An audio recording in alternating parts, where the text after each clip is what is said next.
Hi, my name is Ronnie, a monotone speaking character. But rest assured, I'm totes psyched to be here. Honestly. But while I would like to shoot the breeze with you all, I'm here to talk to you about how mass media is an agent of socialization. First, let's talk about TV. Think about some of the shows you watch now, like Breaking Bad, Walking Dead, How I Met Your Mother, and Criminal Minds. Notice a trend. If you said they all are on TV, you lose points for being a butthead. They all glorify negative aspects of our lives and expose audiences to sex, crime, blood, and violence. While this seems harmless enough, they might hold a destructive power behind them, kind of like after eating at Taco Bell and the line to the bathroom is long. Don't get me started. Possible effects to this can include rudeness and aggressive, even hostile, behavior.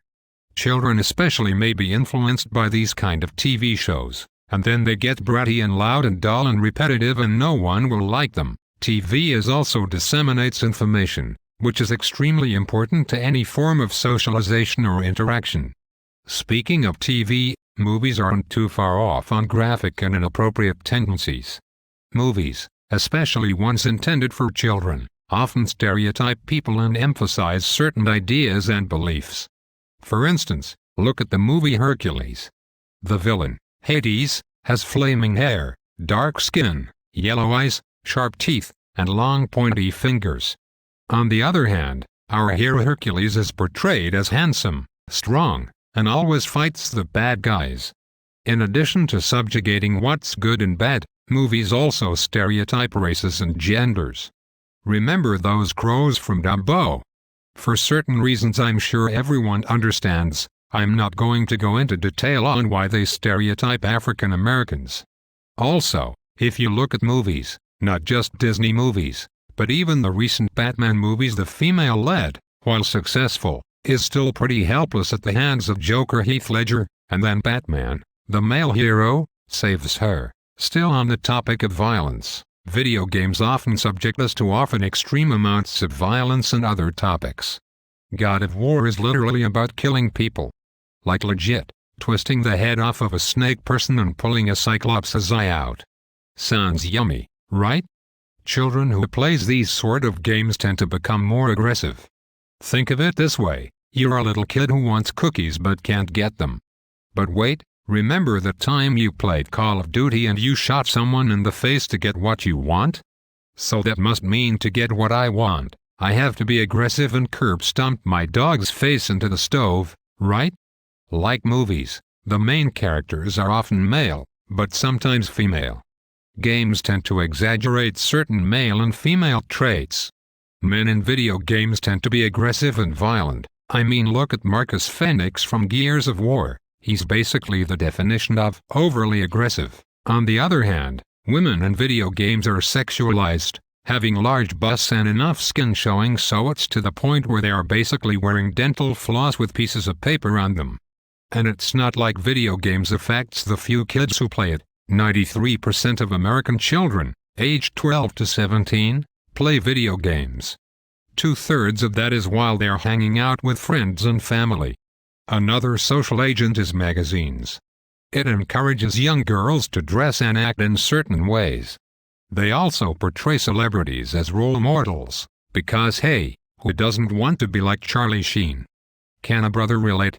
Anyone? No? Just me?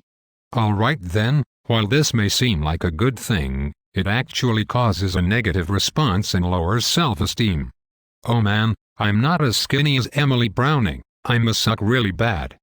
70% of teenage girls say that the magazine influences what they decide to wear and appear like. It's not like it only affects teenage girls, but it also affects adult women. Magazines encourage women to buy certain things, but it's not like they need any help with that anyway. However, sometimes affording these said items are difficult and makes the reader depressed. Males are also affected by magazines' cruel hypnosis tricks. See What You Do to People, People magazine. Men feel less attractive when they read magazines and brings down confidence. Some magazines specifically made for men endorse tobacco products and suggest that chewing is good for you. Magazines also suggest what kind of music people should listen to. And that is a perfect segue into music. Music, while a form of art, influences our society. Look at how many Harlem Shake videos there are. Okay people, I think 700 million videos is quite enough, thank you. A lot of music today is violent and encourages sexual relations.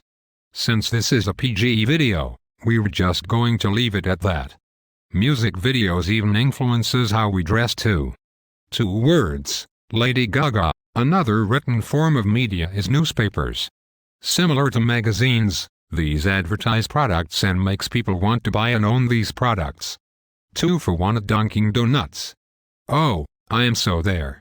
It keeps people informed on what is going on around them, especially political events around the world.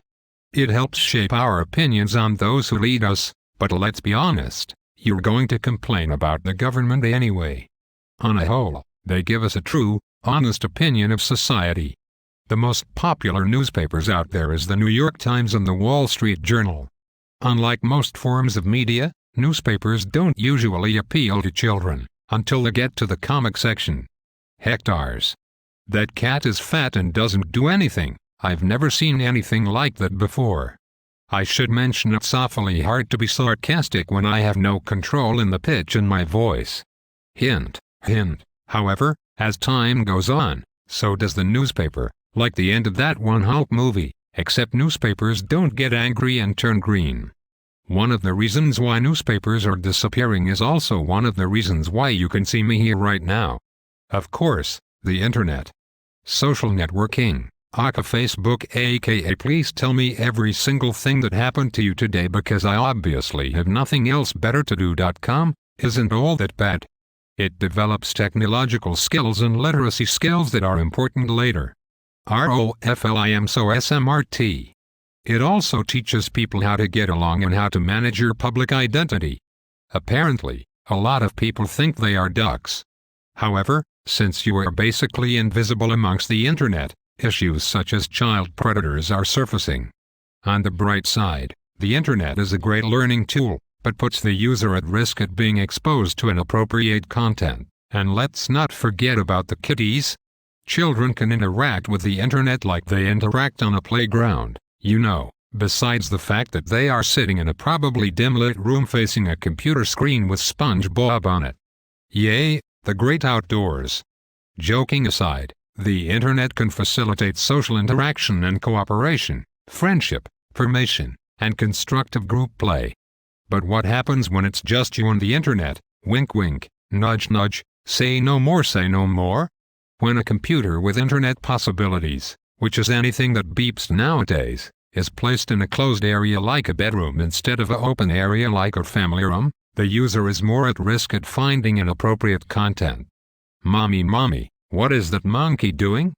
Okay, maybe the joke was a little iffy, but I digress. This can also lead to feelings of loneliness and isolation. Alright children, out of the pool, it's adult time now. The internet's main contribution to socialization is exposition. Sometimes, people misinterpret exposition with exposure and, well, that's a whole other story right there. In terms of social networking, sexuality and communication play a big part. Girls are expected to look pretty but not too pretty so they don't look like they're attention-seeking. Oh look, someone posted a picture of a Barbie doll. Man, it sure looks realistic, doesn't it? Guys do this too, but often it's without a shirt to make them look attractive. You know they have a button that switches cameras, right? You don't need a mirror. Most of the time, people tend to associate themselves with others they find attractive. It's kind of those looks better in comparison kind of deals. Pictures can also be suggestive. Teens and adults tend to post photos of drugs and things deemed as sexual to make them seem fun to other people. This in turn teaches younger people that it's cool to be like that, and then the world will collapse and then Will Smith kills a bunch of zombies and wait, sorry, wrong script. Or is it? I don't know, kind of sounds like the outcome of that. Anywho, that's the end of my little presentation. Ironically enough, this video is a form of media, so in turn, This video listing agents of socialization is also an agent of socialization. Whoa, I think I just blew my mind. This is some Inception stuff right here. Alright, while I collect what I have left of my brain, please watch this little extra. Just a little something something. Doesn't mean anything, certainly not extra credit. But I'm cool with it if you want to give it to us. I mean, no pressure or anything. Toodles.